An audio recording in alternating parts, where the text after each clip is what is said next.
कोण आहे कोण आहे? वेदा वेदा वाचव मला, वेदा हेल्प. तू आहेस होय? अरे बाबा तू किती घाबरतोस. वेदा तू किती छान घाबरवतेस. घाबरेनच ना मी. हा मला नाही बोलायचं. हे काय झालं अचानक? काय केलं मी आता?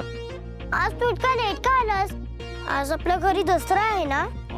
वेदा आपली घरात पूजा होती ना जशी तशीच तशीच पूजा ऑफिसमध्ये होती, कंपनीमध्ये होती, फॅक्टरीमध्ये होती आणि त्यात आजोबा पण नाहीये तुला माहिती आहे ना.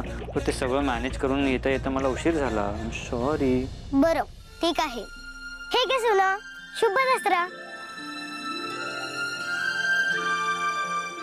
ती गोड.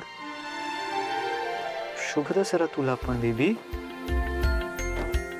पण माझ्याकडे तुला द्यायला सोनं नाही आता. अरे बाबा असं काय करतोस? आहे ना. कुठे? हो माझं प्रिन्सेस.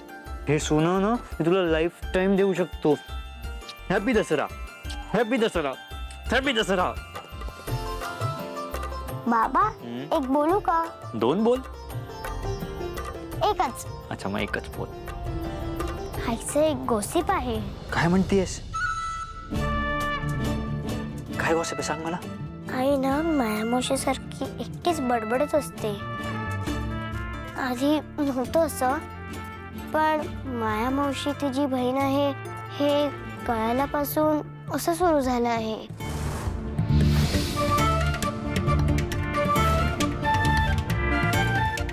बाबा हा प्रॉब्लेम जेनेटिक असतो का? काय असतो? जेनेटिक. जेनेटिक? कुठे ऐकलंस तू हा शब्द? माझ्या टीचरनी सांगितलं. हो माय स्मार्ट प्रिन्सेस. वेदा मीरा आईला तिची बहीण सापडली आहे ना, कदाचित त्यामुळे ती ना खूप अशी एक्स्ट्रा हॅपी आहे. म्हणून कदाचित असं होत असेल आता. माया मावशी आधीपासून असंच करते म्हणून थोडं वेड वाटतंय.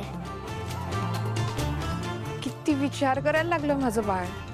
एवढंच होता तर किती मोठी झाली आहे माझी वेदा. ओके मी असं करेन. मी ना मीरा आईशी बोलेन एकदा. हो.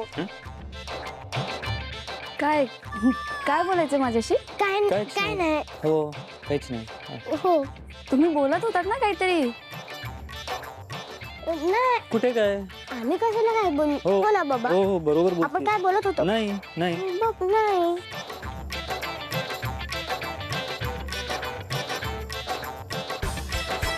बरं